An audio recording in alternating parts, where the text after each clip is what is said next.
Hi, I'm Frank Guenther from the Speech Language and Hearing Sciences Department, and today I'm going to talk about a project that we just started up actually in collaboration with neurologists and neurosurgeons at Mass General Hospital, where we're leveraging deep brain stimulation devices to tell us about basic motor control, and in particular about speech. So just a brief history, expanding a bit on what Shu just told us about deep brain stimulation. So the idea for deep brain stimulation has its roots in a much more invasive type of surgery, which was ablation or pallidotomy, which began to be used in around the 1950s and 60s as an attempt to eliminate pathological problems from the basal ganglia and disorders such as Parkinson's disease. Uh, by the 1960s, people had developed electrical stimulation techniques that could be used instead. These are better, they're not as damaging to the brain. And by the 1990s, modern DBS was developed, and the surgical techniques now have become pretty much routine in as far as brain surgery goes. And so now we're in a situation where the current devices that exist can even be controlled just by a cell phone. So, for example, you can turn it on and off, which is crucial for us.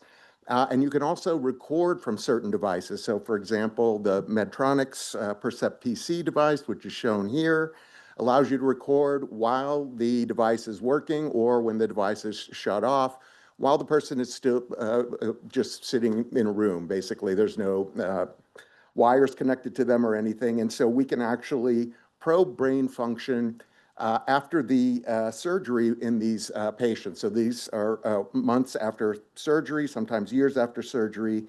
And so we're interested both in what's happening in Parkinson's disease, but more generally, what's happening in the basal ganglia circuit and the cerebellar circuit, which is another target of deep brain stimulation.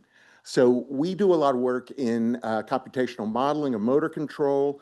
And this circuit I'm showing you here is the basal ganglia circuit, which is responsible, in our view, for a couple of things.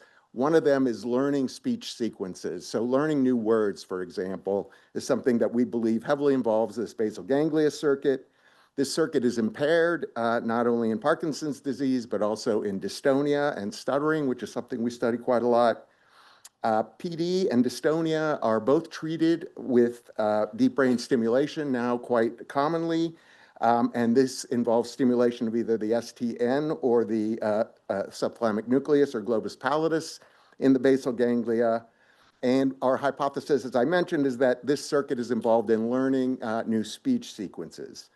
Another circuit that's used, that's targeted with deep brain stimulation devices is the cerebellar circuit. The cerebellar circuit is impaired in disorders such as essential tremor and ataxia. And now essential tremor is quite commonly treated with stimulation to VIM, which is a portion of the thalamus that receives input from the cerebellum. And so this stimulation is targeting the cerebellar circuit in particular. And our hypotheses are that the cerebellar circuit is not so important for sequence learning. It's much more important just for execution of learned or unlearned sequences. Now, originally, the idea behind deep brain stimulation was to basically virtually ablate a brain region. But now the viewpoint is much more one of just eliminating pathological output, allowing the circuit to actually work more correctly when the stimulator is on. And so we're leveraging this in an ongoing project where we're having participants basically learn speech words, learn new words or new phrases, and do this either with the stimulator on or off in two groups, a group that's implanted in the basal ganglia and a second group that's implanted in the cerebellar circuit.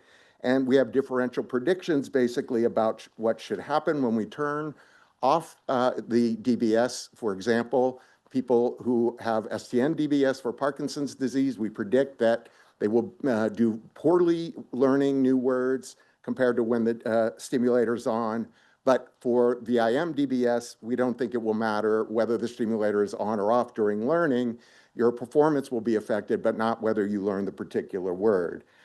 We have the kind of converse predictions as well, that turning VIM-DBS off will impact execution, regardless of whether a word is learned or not.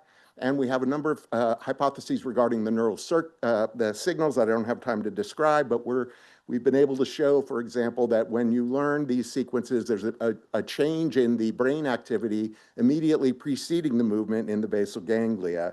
And so basically the goal here is more of a basic science goal, where we're leveraging deep brain stimulation to provide insights that will allow us to better understand normal motor control function, but also function in a number of different disorders. Thank you.